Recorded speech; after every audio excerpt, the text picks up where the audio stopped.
సమూయేలు మొదటి గ్రంథం 16వ అధ్యాయము 18వ వచనాన్ని ఒకసారి చూద్దామా. 16-18వ వచనం. చిత్తగించుము, బెత్లహేమీయుడైన యెషయి యొక్క కుమారులలో ఒకని చూచితిని, అతడు చమత్కారముగా వాయింపగలడు, అతడు బహుశూరుడును యుద్ధశాలియు. చూసారన్నమాట. మాట నేర్పరియు రూపసి అయి ఉన్నాడు, మరియు యెహోవా వానికి తోడుగానున్నాడనగా చాలు. సౌలు గారికి దయ్యం పట్టింది, అంటే దురాత్మ అని రాయబడింది. ఇప్పుడు ఏం చేయాలా అక్కడ ఉన్న వాళ్ళకి అర్థం కాల. ఈ దురాత్మ పోవాలంటే బాగుగా వీణ వాయించే ఒక వ్యక్తి, పాట పాడగలిగిన వ్యక్తి, సమస్యను విడిపించగలిగిన వ్యక్తి కావాలి. దానికి కాటికాపరి అవసరంలే, దేవుని స్తుతిస్తే చాలు. అందుకే మాట నేర్పరి అయిన దావీదును ఉన్నాడు, పిలుచుకొచ్చామా, అతనికి దేవుడు తోడుగా ఉన్నాడు అని చెప్పారు. రెండవది, మన మాట నేర్పరితనం మొదటిది జ్ఞానముతో కూడినదై ఉండాలి. మనం ఎక్కడికైనా వెళ్తే అక్కడ సమస్య ఉన్నప్పుడు మన మాటల ద్వారా సమస్య తొలగిపోవాలి. మన మాటల ద్వారా సమస్య తొలగిపోవాలి, అంతే తప్ప మనం అందరంత మంట పెట్టి రాకూడదు. రగులుకో. కొంతమంది ఇదిగో మీకు జ్ఞాపకం చేస్తున్నా, భార్యాభర్తలు పోట్లాడుకున్నారనుకోండి, అనుభవంతో చెప్తున్నా, సేవకునిగా అనుభవంతో చెప్తున్నా.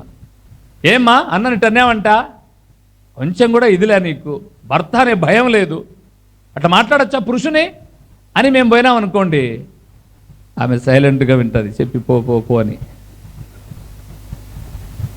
మొత్తం పైన చెప్పిపోతే ఆ రోజు ఓర్చుకొని మళ్ళీ వెంటనే ఎన్కౌంటర్ జరుగుతుంది కాబట్టి ఈడు కూడా ఇంట్లో ఉంటాను, నేను బయటకు వచ్చాను, ఈడు వచ్చేస్తాడు బయటికి. మొత్తం పైన ఈ పొద్దుటికో రేపటికో భార్యాభర్తలు అన్నాక ఒకటి అవుతారు.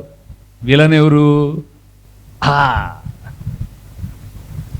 అందుకే పెద్దలు అన్నారు, భార్యను కొట్టే కాడ కట్టెలు కొట్టే కాడ ఎవడు ఉండకూడదు. కొడుతున్నామని భార్యను కొట్టేటప్పుడు కట్టె పట్టుకునేవనుకో, వీడు తిక్క మెంటలోడైతే కానీ వారికి నీకేం సంబంధమే, కట్టె పట్టుకున్నాడు అంటాడు. నువ్వేమో విడిపిద్దావనే. కట్టెలు కొట్టే కాడ ఎదురుగా నిలబడ్డావు అనుకో, ఏ ఆ కట్టెపేడైనా వచ్చి కంటికి కొట్టుకుంది అని అంటే ఉంది బేట. దేవుని బిడ్డల మాటలు ఎలాగ ఉండాలంటే, సమస్యపోయేది జటిలం చేసుకోకూడదు.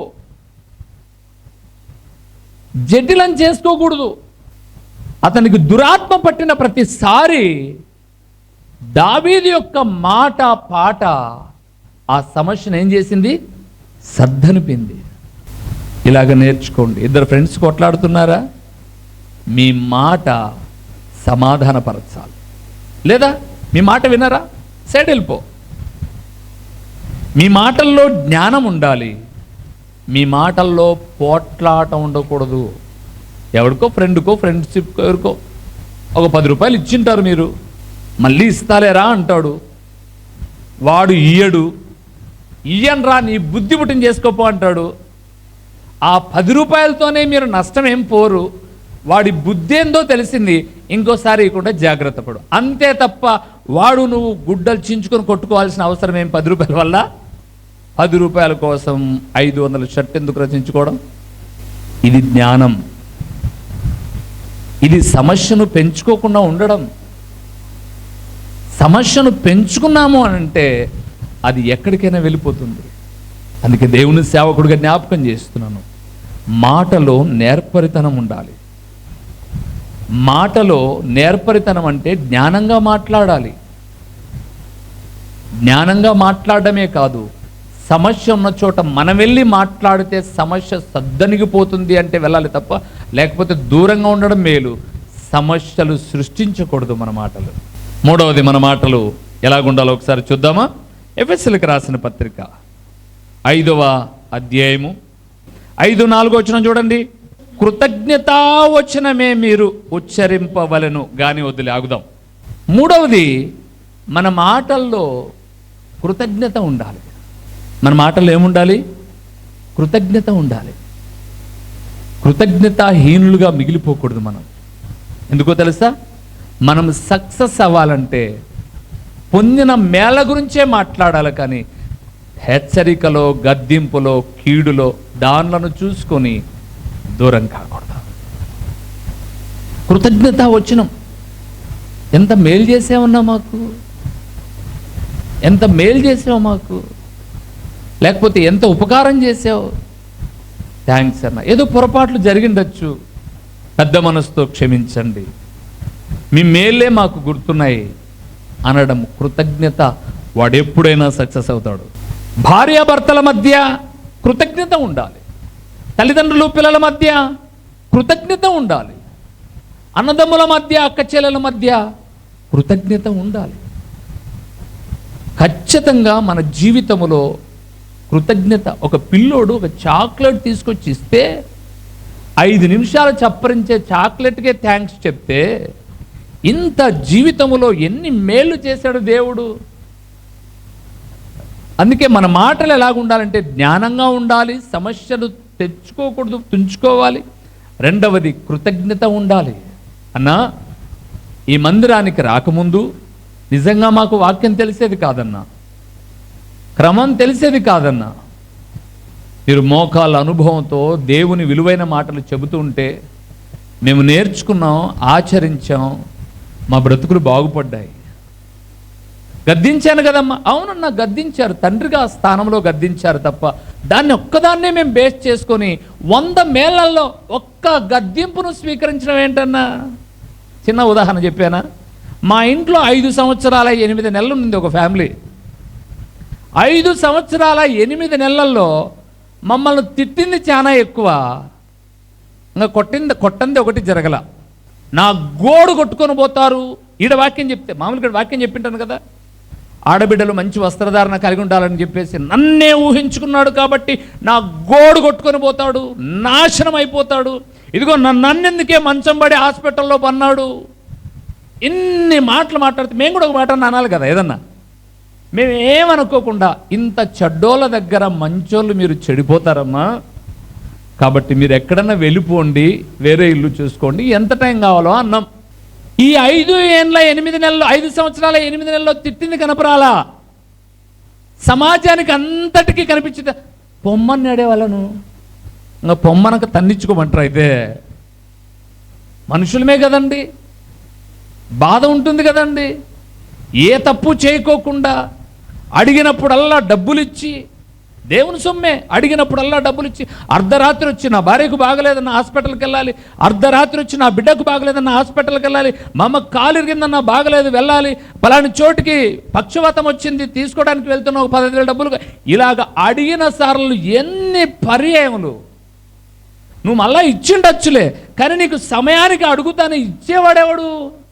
1 నిమిషం ఏటీఎం దగ్గరైనా పిన్ను చెప్పేంతవరకు ఆగుతుంది. నేను ఊర్లో లేకపోయినా కూడా పలాని వాళ్ళకి డబ్బులు అవసరం అంటే పలాని చోట కానుక డబ్బులు ఉంది ఇచ్చేయి. ఇప్పుడు ఈ కృతజ్ఞత ఏముండదండి. మేము ఏమన్నా సరే లాస్ట్కి వెళ్తూ అన్న మాట ఏంటంటే, సేవకుడు కదన్నా మీరు అటు చెప్తే ఎట్టా, అదే వెళ్తా అన్నారు కదా ఇంకా వెళ్ళలేదే, మేము శుభ్రపరుచుకుంటాం ఇంక వెళ్ళండి మరి అని అంటే, మీరే అట్లంటే ఎట్లా, ఇంకా 2 రోజులు అంటే 2 రోజులు కాకుండా 4 రోజులు ఉండు బాబు వెళ్ళండి. వెళ్ళిన మరుక్షణము చర్చికి రాము, వచ్చే వాళ్ళను రానేము. అంగడి పెట్టేవాడు, మందిరం పెట్టేవాడు, స్కూల్ పెట్టేవాడు అలిగే వాళ్ళను గొనిగే వాళ్ళను చూసి భయపడి పెట్టుకుంటాడా? పెట్టుకున్నాక ఎవడో వాడు వస్తాడు. కృతజ్ఞతాహీనులండి. అందుకే మేము మొన్న మాట్లాడుకున్నాం, మనకున్నది చిన్న ఇండ్లు, ఆ రేకుల ఇంట్లో ఒక 1500 1000 రూపాయలతో బాడికి ఇచ్చేటప్పటి నుంచి దెబ్బలు తిన్నాం బాగా. మళ్ళా మంచితనంతో నమ్మి పసిబిడ్డలు ఆడపిల్లలు మన దగ్గర ఉంటే బాగుంటుందని వాళ్ళు కోరుకుంటున్నారన్నారు. జీవితంలో ఆత్మీయులు, బంధువులు, రక్త సంబంధికులు, సంఘస్థులు అనే వాళ్లకు ఇల్లులు ఎప్పుడు ఇవ్వద్దని సమాజానికి ఒక ప్రసంగం చేయడానికి ఇది కూడా మనకు ఉపయోగపడింది. అందరితో ఆపేద్దామన్నాను. మనిషి అభివృద్ధి చెందాలి అని అంటే కృతజ్ఞత ఉండాలి. ఏం ఉండకూడదు కూడా చెప్తాను, అక్కడ ఏం మాటలు ఉండకూడదు కూడా చెప్తాను. 2 మాటలు చెప్తాను, అక్కడ ఒక మాట చూద్దాం. 5:4 వచనం 2వ లైన్లో చూద్దాం. ఎఫెసీయులకు రాసిన పత్రిక 5వ అధ్యాయం 4వ వచనం 2వ వచనంలో మీరు బూతులైనను పోకిరి మాటలైనను సరసోక్తులైనను ఉచ్చరింపకూడదు, మీకు తగవు. ఏంటంటే ఉండకూడదంట, ఉండకూడని మాటలు, అభివృద్ధి చెందకు అడ్డంకుగా ఉండే మాటలు, బూతులు. ఇక నోరు తెరిస్తే నేనుంటే ఒక బూతులు ఉంటాయి, ఆమె ఉంటే ఒక బూతులు ఉంటాయి. అదుపు ఆజ్ఞ లేకోకుండా నోటికి, భర్త అనే భయం లేకుండా, పెద్ద అనే భయం లేకుండా, సేవకులనే భయం లేకుండా, సమాజంలో మేలు చేసిన వాళ్ళనే భయం లేకుండా ఎంత బూతులు ఉండకూడదండి అభివృద్ధి చెందాలంటే. రెండోది ఏమన్నాడు అక్కడ? బూతులైనను పోకిరి మాటలు అన్నాడు. ఇవి దేవుని నమ్మిన వాళ్ళు మాట్లాడరు. ఇంకా కొంచెం కిందికి వచ్చి అన్నాడు, ఏమోక్తులంట? మొగుడు పిల్లలు సరసం ఆడడం మంచిదే. ఇస్సాకయ్య రిబ్కమ్మ కూడా సరసం ఆడుతుండగా అబీమెలెకు చూశాడు. భార్యాభర్తలు సరసంగా మాట్లాడుకోవాలి. భార్యను భర్త అనొచ్చు, భర్తను భార్య అనొచ్చు. ఒకవేళ భర్తను భార్య అనొచ్చు, భార్యను భర్త ఇరువురు అనుకోవచ్చు. సరసోక్తులు. భార్యాభర్తల మధ్య సరసం ఉండాలి ఖచ్చితంగా. మేము బైబిల్ కాలేజీలో ఉన్నప్పుడు ఒక మాట చెప్పాడు, అప్పుడు ఇంకా నాకు పిల్లవల. సరసము లేని మొగుడు సంసారానికి, రుచి లేని అన్నం కంచానికి చేటు అన్నాడు. ఏందబ్బా ఇటు చెప్పాడు అంటే అర్థం కాలే రూబేన్ అన్నాడు. అలా సార్ అన్న, పెళ్ళి నాకు అర్థమవుతుంది అన్నాడు. లేదు ఇప్పుడే చెప్పు అని అన్న. ఇప్పుడే చెప్పండి సార్ అన్న. భార్యాభర్తలు అన్నాక చక్కగా ఒక 10 నిమిషాలు కూర్చొని మనస్ఫూర్తిగా మాట్లాడుకోవాలి. వంట విషయము, ఇంటి విషయము, ఏదో ఒకటి. ఈరోజు ఈ యాంత్రికమైన ప్రపంచంలో జీవితాంతం కష్టపడి మాట్లాడుకునేది కరువైపోతుందండి. మీకు చిన్న మాట చెప్పి ముందుకెళ్తాను. జమ్మలమడుగు అని ఇక్కడే నాకు తెలిసిన ఒక పెద్ద ఆయన భార్య, వాళ్ళకి పిల్లలు లేరు. మన దగ్గరికి చాలా మాటలు వచ్చాడు.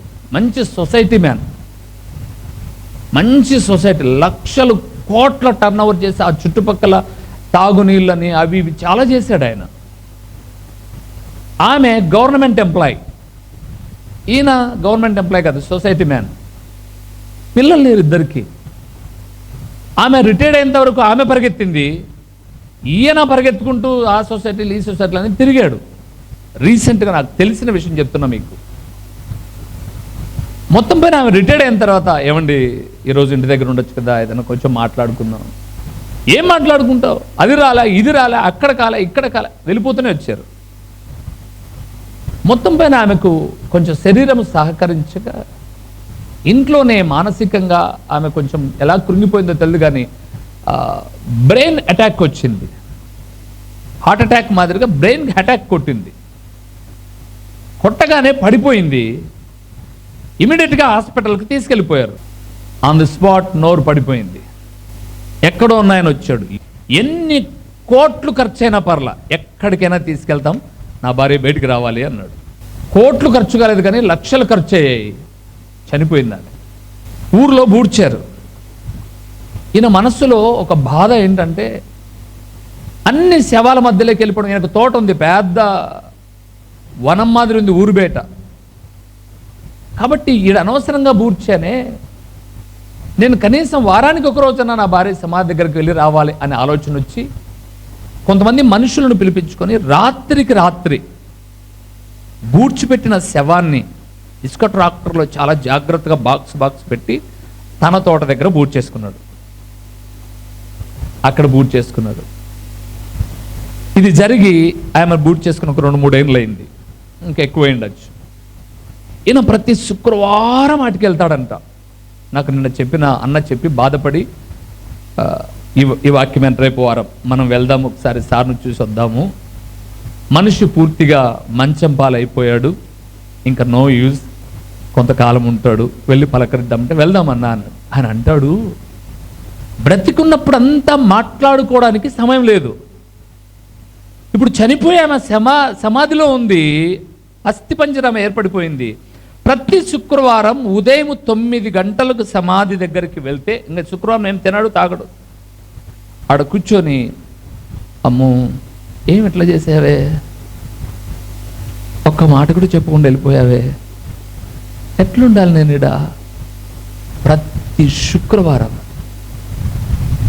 తిండి తగ్గిపోయింది, శరీరం 6 అడుగుల హైట్ ఉంటాడు మనిషి, శరీరం క్షీణించిపోయింది. ఈరోజు ఒక మనిషి సహాయం చేస్తే తప్ప బాత్రూమ్కి వెళ్ళలేడు, అంత హెల్తీగా ఉన్నవాడు. దిగులు ఎందుకురా? చచ్చిన తర్వాత దినాలు అవి కోసుకొని ఇవి కోసుకొని తినడం. భార్య భర్తతో ఒక 10 నిమిషాలన్నా మాట్లాడుతున్నారా మీరు మనసిప్పి? ఆమెతో 2 మాటలు, ఫోన్లో 10 మాటలు, ఇది చూసుకుంటూ మాట్లాడడం, ఇది తోసుకుంటూ మాట్లాడడం. ఏమైంది సమాజానికి? నిన్ను నమ్మి నీ అడుగుజాడలో వచ్చి నీ కుటుంబం కొరకు తన సర్వస్వాన్ని త్యాగం చేసుకుంటే భార్యతో మాట్లాడే తీరిక మాత్రం లేదు. ఇస్సాగా ఏమో రిబ్కమ్మతో సరసమాడుతుంటే, సరసమాడే వయసు కాకపోతే సంసారంలో మాట్లాడుకోవడానికి కూడా తీరిక లేదా? ఆ చెత్తను ఒక గంట సేపు పక్కన పెట్టేసి మనస్ఫూర్తిగా కూర్చొని మాట్లాడి ఎంతకాలమైంది మీ భార్య భర్తలతో? ఒక కాలానికి మొగుడుకు పెళ్ళామో, పెళ్ళానికి మొగుడో ఎవడో చచ్చిపోయినాక జరిగేది గుడ్లకు చూపులేంగా. ఇంట్లోంచి ఎవరు పోతున్నారు, మళ్ళీ ఎవరు వచ్చినారు, ఆహా టీ తాగుతావా, ఇస్తే తాగుతా, ఇంకెవడున్నాడు గుడ్లకు వాళ్ళకు తోడు. ఉన్నప్పుడు మాట్లాడుకోండి. సరసము భార్యతో ఆడండి అనడానికి ఇంత చెప్పా. మరదలతో వద్దమ్మా, మరదలతో వద్దు. సరసము భార్యతో ఆడండి, సరసం పక్కింటి వాళ్ళతో వద్దు, పనులకు వచ్చే వాళ్ళతో వద్దు సరసాలు. ఆమె తిక్కదయ్యి నీకు సరసానికి స్పందించినా బాగానే ఉంది, కానీ వాళ్ళ మొగుడికి తెలిసిందంటే సరసం కాదు, నరాలించుతాడు.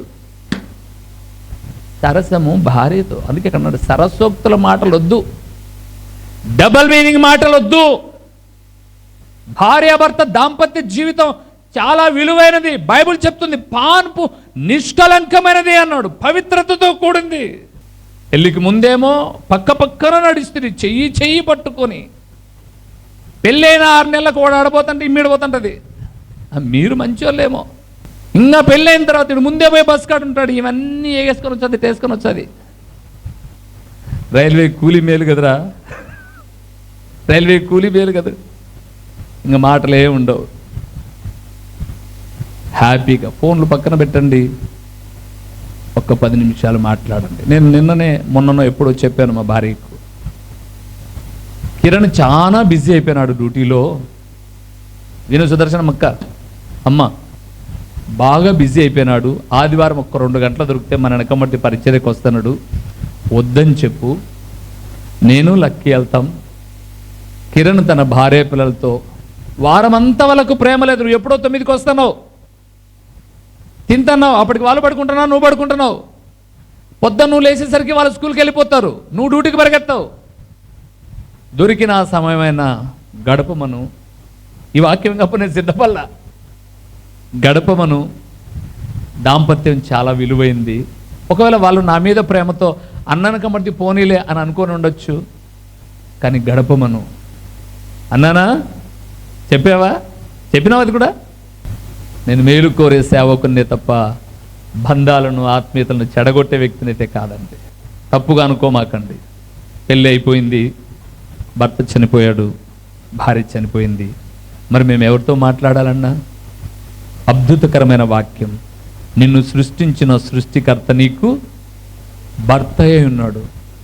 ఆయన తండ్రి భర్త, ఆయనతో మాట్లాడు.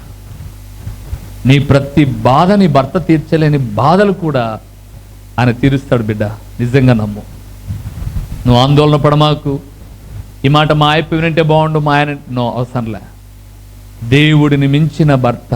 ద్వితీయోపదేశకాండం 14 మొదటి వచ్చిన ప్రకారముగా ఆయన మన తండ్రి, మన బాధలు వింటాడు. ఇలాగ మాట్లాడకూడదు, చూసి ముగిద్దామా? యోబు గ్రంథం 2వ అధ్యాయం 10వ వచనం చూద్దాం. యోబు గ్రంథం 2వ అధ్యాయము 10వ వచనం. అందుకతడు మూర్ఖురాలు మాట్లాడినట్లు నీవు మాట్లాడుతున్నావు, మనము దేవుని వలన మేలు అనుభవించుదుమా, కీడును మనము అనుభవింప తగదా అనెను.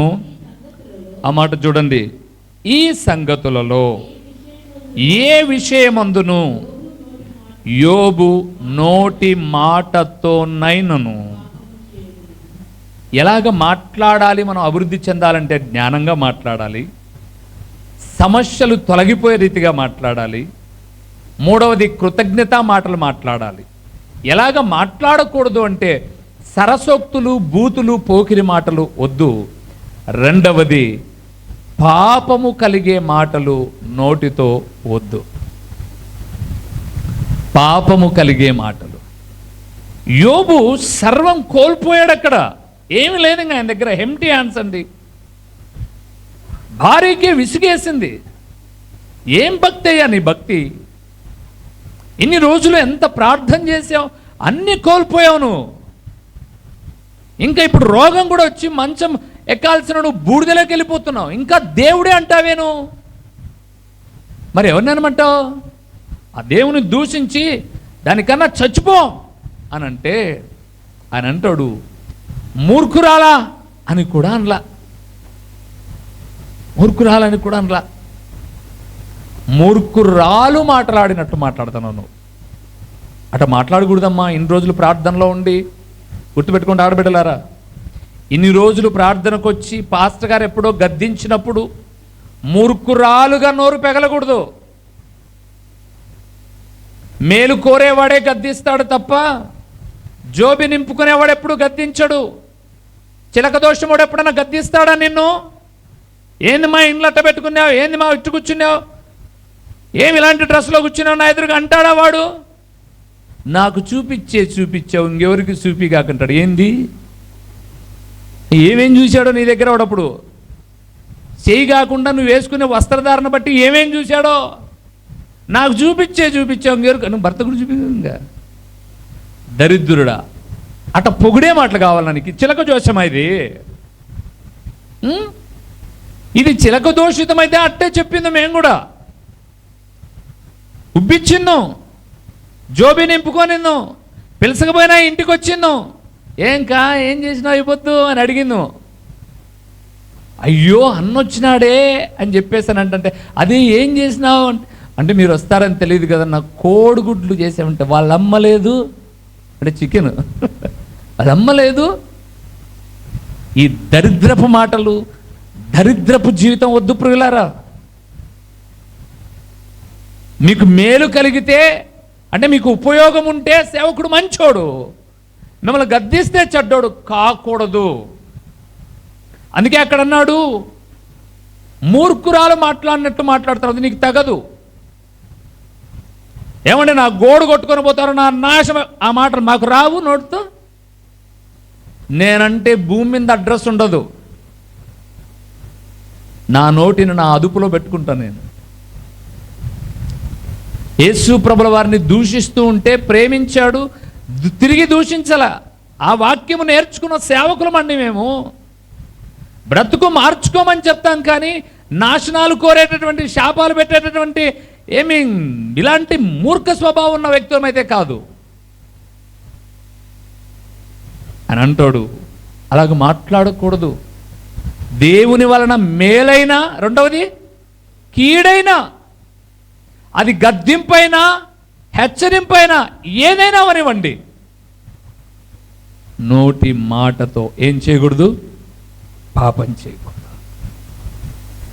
ప్రభునందు నాకు ప్రియమైన వారలారా, మీరు సక్సెస్ అవ్వాలంటే నోటి మాటలే ముఖ్యం. నాకు రాదన్నా, మా వానికి మాట్లాడేది రాదన్నా, రాకోకుండా ఎవరు లేరు. అర్థమవుతుందే? చెప్పాను కదా మీకు, మేము దుబాయ్ వెళ్తుంటే లేడీ పైలట్ ఉంది. కారు నేర్చుకునేటప్పుడు నీకు ఈడ క్లచ్చు, ఈడ బ్రేకు, ఈడ ఎక్సిలేటరు, దానిలో చూడకుండా గేరు మార్చాలా, ఎదురుగా వెహికల్ వస్తే సైడు పోవాలా. అమ్మ నాకొద్దులే కారన్నా అన్న, వద్దు అమ్మో నేను తోలలేనన్నా. సరే తోలలేవరా గాడిది, డ్రైవర్ని పిలుచుకోబో అన్నాడు. అయ్యా మనం 11 గంటలకల్లా ఆడ ప్రార్థన కాడు ఉండాలి, 9కి బయలుదేరితే 10:30 కాటికి పోతాం, సో నువ్వు టైంకి వచ్చే డ్రైవరు అని ఆయన పిలిచాం. అన్న నాకు 800 ఇవ్వాలన్నా. ఓకే 800 ఇస్తా, వచ్చేయను. వాడు 9కి రమ్మంటే 10 గంటలకు వచ్చాడు. మీటింగ్ 10:30 స్టార్ట్ అవుతుందంటే నేను 12 గంటలకు అడిగిపోయా. సిగ్గనిపించింది నాకు లేటుగా వెళ్ళడం అంటే చచ్చిపోవడం అనిపిస్తుంది. ఏ కార్యమైనా దేవుని కార్యం ముందుండాలి. నేను ఎప్పుడు నా దేవుని ఎదుట 5 నిమిషాలు ముందు కనపడాలని ఆశ నాది. అది మందిరంలోనైనా, గృహ కూడికలోనైనా, లేదా వేరే చోట ప్రార్థనలోనైనా. లేట్ అనేదంటే మన పదానికి ముందు చావుతో ఉన్న పదమే కీర్తి చేసులని బాధలేసింది. రెండోసారి మీటింగ్ టైంకి వెళ్ళిపోయాం. అటుకి వెళ్ళిపోయిన తర్వాత వాళ్ళు వచ్చారు కదా, సేవకుడు అన్న ఇంట్లో ప్రార్థన, చిన్న మిమ్మల్ని అడుగుతున్నారు అన్న ఇంట్లో ప్రార్థన. అన్న మీరు 3కు వెళ్దామన్నారా ఇంటికి, ఈడే 4 అవుతుంది, ఎట్లా ఎప్పుడు మేము తొందరగా పోవాలన్నా? బండి నాది, డీజిల్ నాది, కార్ నాది, డ్రైవర్ హ్యాండ్ ఓవర్లోనే ఉండాల్సి వచ్చింది. వెళ్దాం బ్రదర్. అప్పుడు అనుకున్నాను, నేర్చుకునేటప్పుడు గుద్దితే చస్తా, నేర్చుకుంటే ప్రయాణాలు కొనసాగిస్తా, ఒకరి మీద ఆధారపడకూడదు. అందుకేనండి కొన్ని కాళ్ళ నొప్పులు, బాధలున్న పరిచర్యలో వెళ్ళిపోవడం. ప్రార్థన చేసుకుందాం.